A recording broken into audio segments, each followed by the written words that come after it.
Hi, when you are new to this channel, this is a construction quant surveying tutoring channel, a channel that teaches you anything to do with the construction and more so on quant surveying skills, those that you can't find anywhere. Even if you could find them, they are just in theoretical basis and they are not explained into detail as this. So you've just joined the channel that is going to help you to grow in terms of what you need to learn. When you are returning a viewer, then I want to say thank you very much. Today we are going to learn about trench excavation. From our previous session, we have covered up to what we had covered the bit for center line, where I explained for you the essence and the importance of having the correct calculation for the center line. So for today, we are going to do trench excavation. So straight to work. If you haven't subscribed, please do so right now, just in a minute. Thank you very much. We go into the trench excavation, and on the left hand side of your screen is a section of the trench. On the right hand side is a typical trench that has been excavated and has what we call the concrete footing. I just want us to relate what is presented on the left and what is on the right. The section is just a typical drawing or a representation of what is on this side. The only difference is that on the right hand side, it does not have the walling installed already. But then the footing is on the other side as well. So we want to learn how to now calculate the volume of that trench. Okay, what do you need to excavate and how do you go about that? Talking of how you will handle this, normally at the back of your mind, if you are new to this channel, we had done what we call the rules. The rules are the ones that are meant to guide you in terms of how you need to handle these are specific items, how you need to measure them. So it's not that you will just measure them in the way that you will feel, but it's measured because there are rules which are set aside on how to handle such items.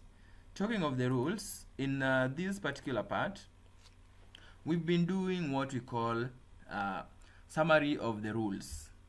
And from that point, we learned various sections that are important for us to measure the items that we're talking about. And when you look at item number 5, it's talking about the trench excavation. So from this trench excavation, how do you need to go about it? It should be measured in cubic meters. Okay. So in what is presented here, all those provisions have been given in terms of the unit, how to measure them, and also the sections from the standard methods of measurements where you can find those specific rules. So the essence of this is to guide you so that you know what exactly you are looking for and how you need to go about those items. So once you've understood that it's in cubic meters, then you go to the plan, and the plan that is meant specifically for this particular work is also presented now alongside the rules that we have.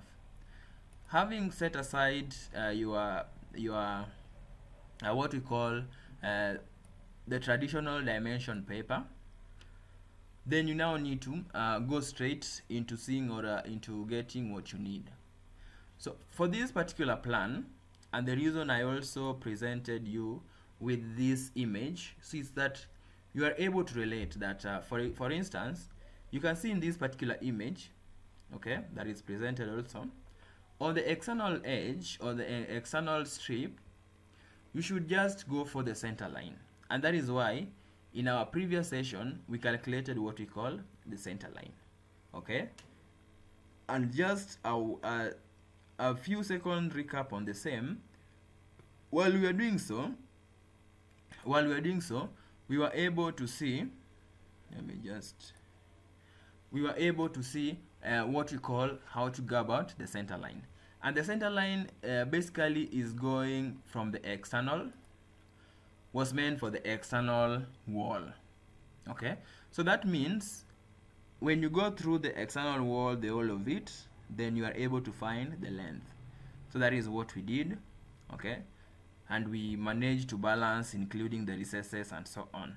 So this is what we got. If you need to catch up on this, then you simply go to the one of the latest videos. I think that was the last two, second last video that is just going to be that has been presented just before this.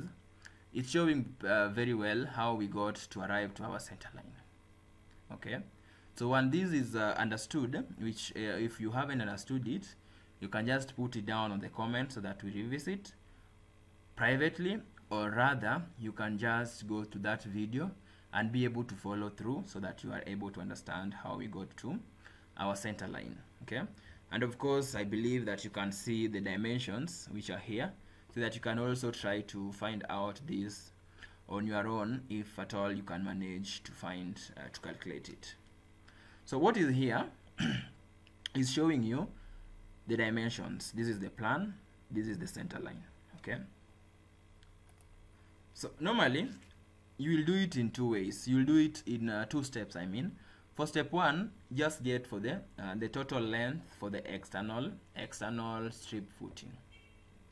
Then the second step is for you now to get the length for the internal strip footing.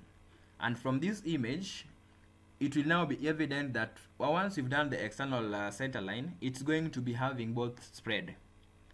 Okay, and when I talk about the spread, then you should be able to relate it from what is presented here in terms of this section.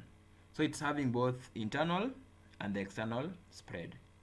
Okay, so once you've noted that, then it's important that you now be guided that external spread is going to be up to this point where we have internal spread, and it's going to be having the same all across.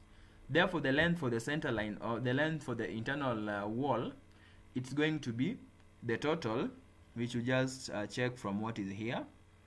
Okay, you can see this is 7.8, this is 200. So you'll need to get from the 7.8. Now the internal length is what we are calculating next, and this is exactly how you will go. You will go about it. Okay. So we'll go straight to calculating what we call let's just calculate that. And now we are going to calculate the length, the internal lengths. Okay, and from the internal lengths, then let's see what we need to put into consideration. And one of them is we can calculate this one as wall 1. Okay, there's wall 1, and when we do so, then we'll get length. So for the wall 1, according to our identification, wall number 1, then it's going to be the total length, and the total length is coming to be 7.8 from what we can see from the plan, and therefore we are going to less the spreads, the internal spreads for the external wall. Okay, so 7.80, and then we less spreads for external wall. Okay, so we have this one indicated or identified as 7.8, and then now the spread that we are talking about, the spreads we've seen from the section, because that is where you need to interpret it from the section. Okay, then we less the spreads for the external wall, and for you to confirm the thickness of the width of that particular spread, then you check to your footing. Okay, so the footing is what gives you what you need to less. So you have the total width as 600. So how would you know the thickness of the internal spread and the external spread?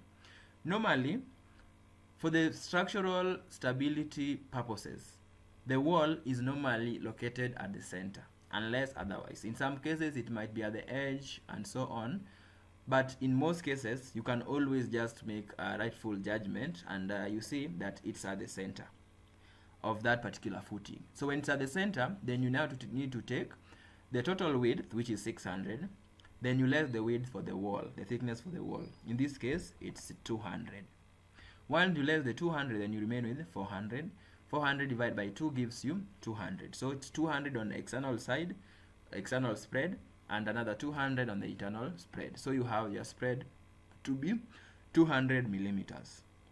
Okay, so unless it's at the edge, then your spread is assumed to be the same. I mean, your wall is assumed to be at the center, and therefore what you have in the internal and the external spread are assumed to be of equal thicknesses. So once you have that, then you are now sure that what is also shown, what is supposed to be in the internal spread and the external spread, you've seen the thickness. Then you proceed and do what you are supposed to do in terms of your calculation. So you proceed to your calculations, and from here we go ahead with what we are supposed to do. So they'll less the spreads for the external wall. So the spreads on either side, this is what you're supposed to indicate. So it will be 600. Okay, of course 600 is the total thickness or total width of the strip footing, and then you now do 0.5, or you can call it half, but then for the purpose of writing, it won't appear well when I do half. It will be a bit confusing. So you will have 0.5 times half. I mean, or rather you can use brackets. It's allowed that you can use brackets. So it's a half times the 600. Okay, so when you do half times 600, actually would rather do 600. We'd rather do first 600. We less from the 600. Let's less the 200 for the wall. Okay, for the wall. Once you've less that, you have what we call, you have your total to be 400. So from the 400 is now where we do times half, so that we assume that either side they are equal in thickness. So it's a half times the 400. This gives you 0.2. So the 0.2 is now what you have as the thickness for the internal spread. Okay, and of course when you look at this, it's supposed to be on one edge and on the other side. Okay, so there are two number of internal spreads for this particular wall of that we identified as wall 1. Okay, so that gives you 0.2 times 2, so that is a total of 0.4. Okay, so we took the total thickness for the spread 600. When we less 200 for the wall, we get 400. 400 we divide by 2, or we multiply by half, so that we get the spread for on either sides. Then we multiply by 2 because on one side and on the other side we have two internal spreads of the same thickness. So this is giving us a total of 0. So you've shown, you've done your internal lengths. You have the total length of 7.8, of course from the internal parts, but then you've subtracted the spreads on either side, and the spreads are shown there to be 0.2 times 2. So we have a 7.8 minus 0.4. We get 7.4 for the length of our wall 1. So we move straight to wall 2. Of course, we only have two internal walls here, and this is now our wall 2. Okay, this one here is our wall 2.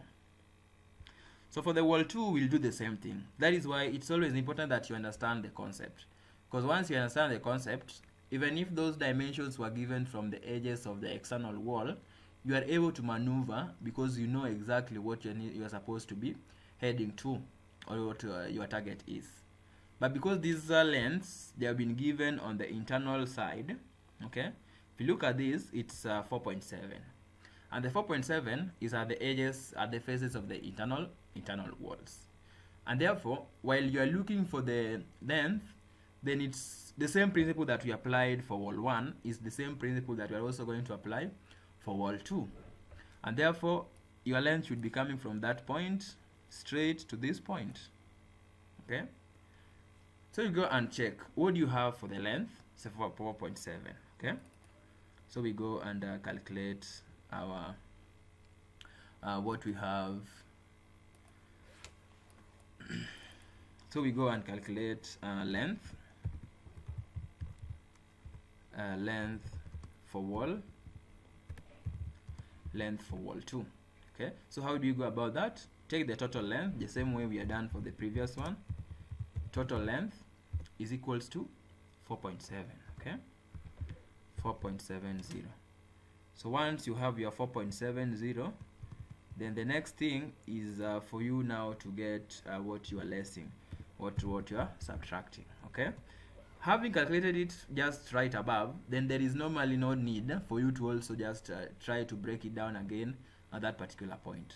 Okay, because if for your reference purposes or whoever is going through your work, they're able to see that you had already calculated what you're talking about in terms of those particular items. Okay, so you'll just do 2 times 0.2, but then you can always indicate that you're doing what we call internal spreads. So once you have that, that is supposed to give you a 0.40. okay, so once you have your work well arranged and you've shown what you are talking about, then always just make to underline properly. Okay, then you get 4.7 minus now 0.4, and then you see what you have in that particular part, and that gives you 4.3. okay, 4.3 as the length, internal length for wall 1. So this is 4.30. okay, just always remember to neatly underline your work that way.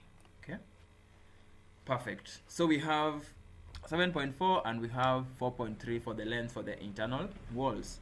So that should give us now the length of what we are looking into in our excavation.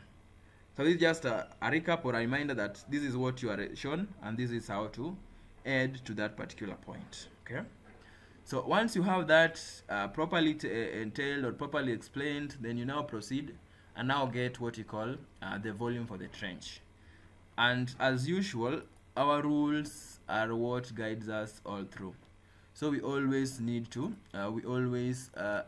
to get now to maintain what the rules are stating and also see how that is supposed to be done. We noted that it's supposed to be done in cubic meters. Okay, and therefore once we have the length, cubic meters is just a product of how many items? Of course 3. Okay, so we need to know about the length, we need to know about the width, and we need to know about the depth. So those are the 3 items that we need to identify. Of course, we started with the item 1, which I've just mentioned as the length. Okay, so for item 1, okay, volume for trench is equals to length times width then times the depth. Okay, those are the 3 items that we need. For our case, we've done length. So length as calculated, we've already calculated about the length. Okay, number 2 is on the width. So how do you go about the width? Width, go and refer to your section. Okay, never forget that. That is why the section has been provided. So unless it's missing, then you can make assumption. When it's drawn, then use what has been presented for you in terms of the section. Okay, and this is the section and this is the width. So this width, from what I was using to explain for you, this width from point 1 to point 2 is what is on the image, as the edges of the trench. So that shows you the total width of the trench. Okay, and that is what is here. That is what is at this point. Okay, the 600, the one that is shown as 600, okay, where there is an R already, that is the width of your trench. So once you have that, then you proceed to the third item, because you've already got what item 1 as the length you've already calculated, and the width now calculate from the section. Okay, to be precise, just say from strip foundation section, and that is what is shown alongside the screen. Okay, at number 3 we'll be talking about the depth. How do you go about the depth? Normally you will be given the depth, but then in most cases, in most designs, because I had already told you in prior that normally the sections or the excavations, these are substructure works, and they are always subject to revisions once the foundation or the construction begins. And the reason is, foundation is based on it's supposed to support the building basically, and the only way it will support the building is when it has a firm base. In most times you are not very certain on how this firm base is going to be found in terms of the level, so that's why it will always be noted that you are supposed to find out this particular item or this particular depth on site. Okay, you are supposed to determine that particular depth on site, because you are not certain of how deep it's going to be for you to find out the firm base of this strip footing. Okay, so in most cases when you refer to the rule, you can see it's provided that they can be in stages of 1.5. So normally an assumption of anything between 1.2 meters and 1.5 meters is just ideal for your estimation. Okay, of course you've noted that at the top of these works that you're doing for the substructures are all provisional, so there is no harm in you assuming that you're going to use 1.2, 1.3, or even 1, depending on the knowledge that you have for the site. If you have the knowledge that at around 1 meter you shall have found the firm base, then well and good, use 1 meter. If you're not sure, then anything between what I've just mentioned as 1.5, 1.4, 1.3 should be sufficient, okay, for you to assume on the depth of that particular strip foundation trench. So you move on and identify what you have as your depth. Okay, so in this case assumed as 1.50 meters, okay, on the basis that I've explained quite clearly for you. So once you have these 3 items, then it's now easy for you to proceed and find out what the volumes for the excavations would be. Because one, you have the external trench, you've already calculated the center line. The internal lengths or the internal trenches, you have the internal lengths that we've also explained quite clearly. So you proceed and have to key in your items, the ones that you have at these in what we call the traditional dimension paper. Okay, so let's just key them in. So as usual, once you have your dimensions, then you go ahead and start. Of course the length comes first, and let's start with the one for the external trench. The length we had calculated to be 63.3. 63.30. That is what we have.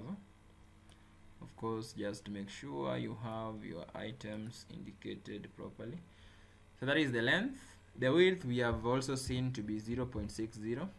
Okay, just also align that well. And then we go to what we call the depth. We've already indicated that we are going to assume a depth of 1.50 meters. Okay, so once you have that, then you go ahead and underline as usual, quite neatly as such. Once you have that, then you now calculate. Of course, here we are just doing the taking off, just basically entering the dimensions. We are not doing the squaring. That is what we've been doing all along, even in the other ones. So once you have that, then you now make your description. Okay, your description is always also not got from the blues. You can always find it. You can always build your description based on the knowledge that you have, and also based on the standard methods of measurements. Okay, so for you to build that, then you need to know which are the items to be included. So basically that is how to build what we are talking about in terms of the description. So you need to know what exactly are you talking about. So normally you check on the rule. So what are those key items that you must include in your description? That is how to find out how to describe your items. Okay, so from the trench excavation, you've seen here, of course there is a very valid point there that you need to allow for disposal. So that is one item that you're going to include somewhere. You're going to see how to include that. And then from here, you can see this is the one that we are talking about. These are the 9 in stages of 1.5. Have we considered that? You have to consider that in your description. You will see how that is also going to come along. Then complete disposal, less return fill and ram for external spreads. So you need to, while you're explaining this, then you also need to show in your description from what level is that particular depth that you're talking about. Okay, so that is what brings us to how to arrive at what we call the description for that particular trench. So just before we even move to the next one, these trenches can be collected together. We've done one. Trench 1 is on the external spread, the dimension that we've entered. Okay, so we also can combine for the internal lengths as well. So this is 7.4. That is another one. So we have 7.4, then 0.60 and 1.50. That is 2. Okay, then you move to the next. The next one is giving us 4.30, then a 0.60 and a 1.50. Of course, as usual, you always remember to underline. Okay, you always remember to do that neatly, and then you also remember to do that. So you have 3 dimensions, one for the external spread, another one for the internal, the other 2 are for the internal trenches, and then you now put up your description for those items. Okay, so in the description there are always those key items that you need to put. What are you excavating for? So this is how to build your proper description. Okay, excavating for, what are you doing for excavating for the foundation trench? So excavation for the foundation trenches, that is one bit. Okay, in that part it's simple because you've just identified what you are excavating for, and you're excavating for the foundation trenches. So excavate for foundation trenches. Okay, depth not exceeding, because the rule says that you should be doing it in stages of 1.5 meters. So you just translate, or you just right there, you just describe what you've used. If at all you could have opted for more than that, then you would have said exceeding 1.5 meters and not exceeding 3.0 meters. But in this case, we've just talked about the first 1.5. So it's not exceeding 1.50 meters deep. Okay, so up to this point we've simply carried off, we've simply taken into consideration what the rule is stating to arrive to all those descriptions that we have. First of all, you identify what are you excavating for. Excavating for foundation trenches. Okay. You identify the depth not exceeding 1.50 meters deep. Okay. But then you should state from what level it's starting. So if you go to reference to that rule number D9 from the standard methods of measurements, then you will notice that what you have, or rather what you need, is supposed to include now how, from what point this particular depth of the trench is starting. Okay. So then in the next part, then you state commencing from stripped level. Okay. Commencing from strip level. So what that simply means is that we have already done the topsoil. So the topsoil is the strip level, and then from the strip level, which you are already calculated also from when you are doing the site preparation, then now you state the 1.50 meters deep commencing from the stripped level. Okay, so you considered almost everything for the first bit. But then there is now another part that is missing, because this same volume is also supposed to be cut away. So you are going to put an ampersand, okay, in that bit, so that the same description you also include, consider what you call the disposal, okay, and dispose, or you can say cut away,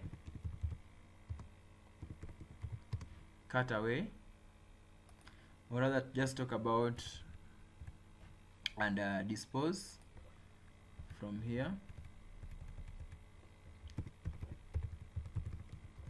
and dispose of the site. Okay, or just say cut away of the site of the excavated material. So in this case, basically you've just considered the rule for the description. So I was just trying to explain to you how simple it is to arrive at those descriptions that you might see are quite complex in the builds of quantities. So that is where we are heading to. It's simply being built up in terms of the instructions, in terms of what you are doing, in terms of the rules that you have in your reference. So that is how simple it can be. It can be done. So do your excavation, talk about the depth of that trench, talk about from the level in which you're doing your excavation, and then you talk about disposal of the site. And of course, you have to remember that when you talk about the disposal, at the back of your mind, we are going to adjust it, okay, for the items that will be backfilled. So in this case, ideally, we've disposed everything, but then we are now going to adjust in the sense that this disposal, it's not going to be the same volume as this. And the reason is, there is some part of these materials that are going to be used to backfill the external sides of the foundation. So at that point, when we are going to be return the backfilling, then we'll adjust for the disposal, so that we know exactly what amount of excavated materials will now be disposed. Of course, net, after we've deducted what is going to be used for the backfilling. So that is going to come at slightly on a later stage, according to our takeoff list. So this is the takeoff list that we have. So it's just also important that we note whatever we've done. So we've done our trenches at that point, and of course we can just talk also briefly on excavating in rock. Okay, so we noted that rocks are done in measured in terms of extra over items. Okay, so when they're done in as extra over items, then so we noted that rock is to be measured as an extra over item. So while that is the case, then it's important that you know as an extra over item, and also in cubic meters. That is also what the rule is telling us. So once you've identified all those key areas, then you know that the concept here is going to remain the same. Okay, so in terms of the length, so even if you say that rock, assuming that rock is has been found, So in this case, assuming that now our rock, rock is at the external wall, external trench. Yeah, let's just talk about the trench for now. External rock is at the external trench. So this is based on the assumption, because we've not seen it identified from the section. So unless it's specified from the section, then you can be confident on which of them. But then now, just assuming it's on the external trench, basically for explanation purposes, then you should be able to handle that in the sense that it's done in cubic meters, and then now the depth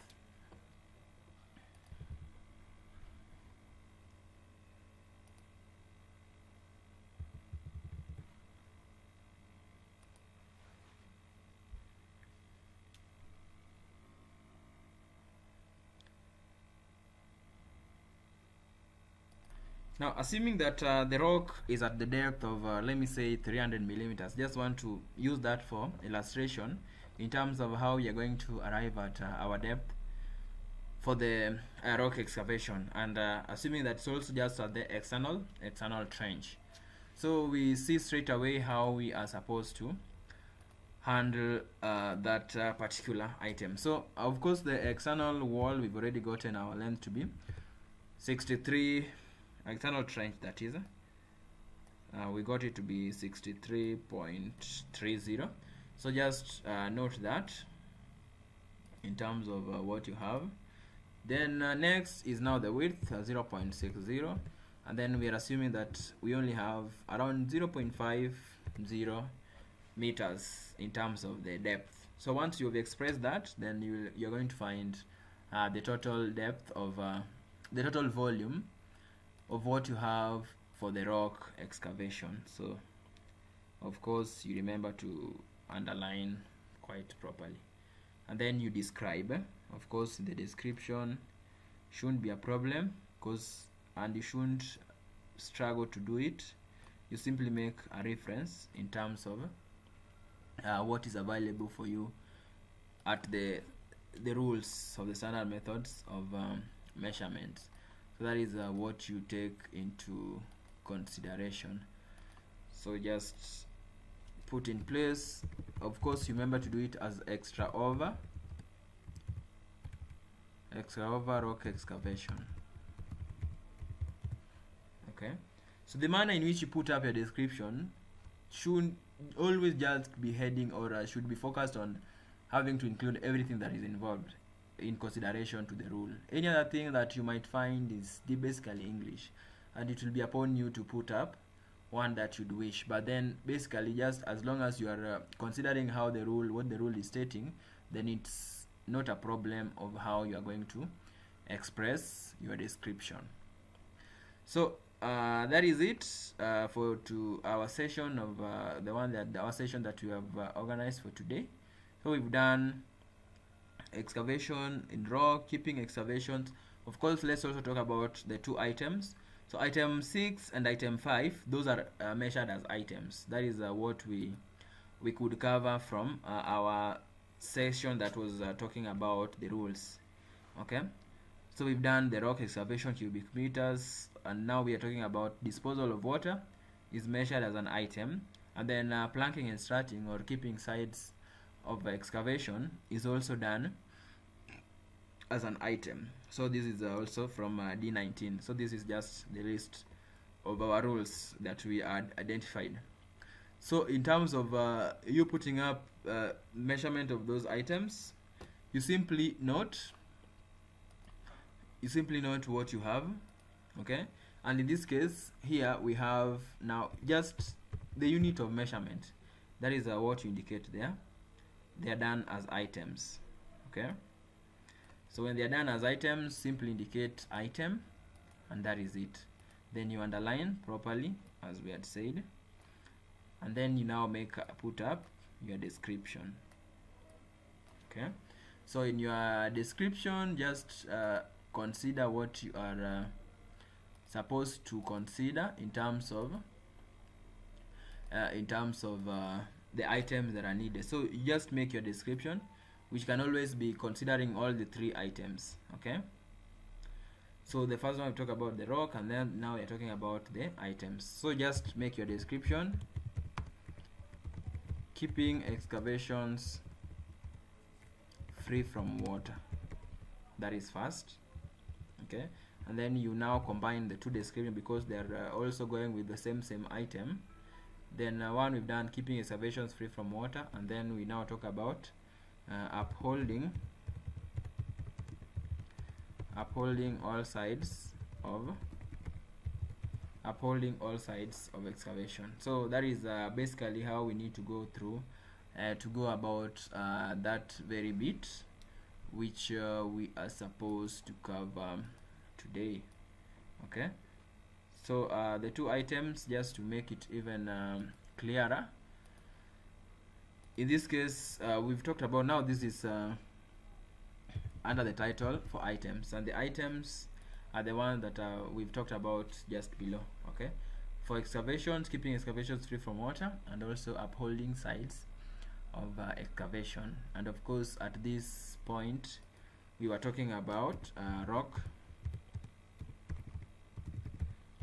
excavation.